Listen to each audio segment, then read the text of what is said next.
Mynagappally ആനൂർക്കാവിൽ car അപകടത്തിൽ കൊല്ലപ്പെട്ട കുഞ്ഞുമോളുടെ വീട് കോൺഗ്രസ് നേതാവ് രമേശ് ചെന്നിത്തല സന്ദർശിച്ചു.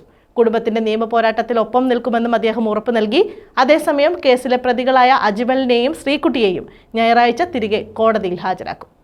മൈനാഗപ്പള്ളി ആനൂർക്കാവിൽ കാർ കയറ്റിക്കൊന്ന സ്കൂട്ടർ യാത്രികയായ മൈനാഗപ്പള്ളി ആനൂർക്കാവിൽ പഞ്ഞുംപുല്ലുവിളയിൽ കുഞ്ഞുമോളുടെ വീട് കോൺഗ്രസ് നേതാവ് രമേശ് ചെന്നിത്തല സന്ദർശിച്ചു. ശനിയാഴ്ച രാത്രി 8 അദ്ദേഹം എത്തിയത്. കേരളത്തെ ഞെട്ടിച്ച, ഒരിക്കലും ഉണ്ടാകാൻ പാടില്ലാത്ത ഒരു സംഭവമാണ് മൈനാഗപ്പള്ളിയിൽ ഉണ്ടായത്.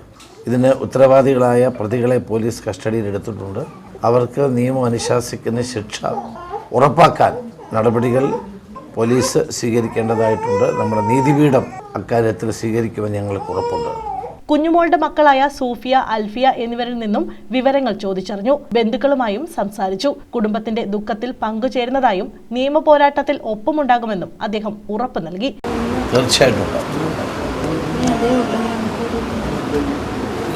നീതി ഉറപ്പാക്കും. അതിന് വേണ്ടിയിട്ടുള്ള എല്ലാ കാര്യങ്ങളും ഞങ്ങളെല്ലാം കൂടും.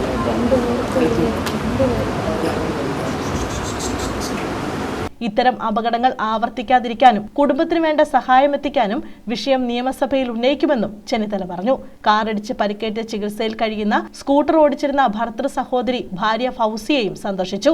നീതിയും ന്യായവും നടപ്പാക്കണമെന്നാണ് ഈ വീട്ടുകാരുടെ മുഴുവൻ അഭിപ്രായം. ഞങ്ങൾ അതോടൊപ്പം ചേർന്ന് നിൽക്കുന്നു. ഈ ദാരുണമായ സംഭവം കേരളത്തിൻ്റെ മനസാക്ഷിയെ ഞെട്ടിപ്പിച്ച സംഭവമാണ്. ഈ സംഭവത്തിന് ഉത്തരവാദികളായ ആളുകൾക്ക് പരമാവധി ശിക്ഷ വാങ്ങിക്കൊടുക്കാനുള്ള എല്ലാ ഉദ്യമങ്ങൾക്കും ഞങ്ങളുടെ എല്ലാവരുടെയും സമ്പൂർണ്ണമായ പിന്തുണ ഉണ്ടായിരിക്കുമെന്നാണ് അറിയിക്കുന്നത്. കസ്റ്റഡിയിൽ കഴിയുന്ന 1-ാം പ്രതി അജ്മൽ, 2-ാം പ്രതി ഡോക്ടർ ശ്രീകുട്ടി എന്നിവരെ ഞായറാഴ്ച തിരികെ കോടതിയിൽ ഹാജരാക്കും. വെള്ളിയാഴ്ച തന്നെ തെളിവെടുപ്പ് പൂർത്തിയാക്കിയിരുന്നു. ചില വീടുകൾ കേന്ദ്രീകരിച്ചുള്ള തെളിവുകളും ശേഖരിച്ചു. അജ്മൽ തന്നെ വഞ്ചിച്ചതായും പണം തട്ടിയതുമായുള്ള ശ്രീകുട്ടിയുടെ മൊഴിയുടെ അടിസ്ഥാനത്തിലുള്ള വിവരശേഖരണവും നടക്കുന്നുണ്ട്. News bureau, Sasthamkotta.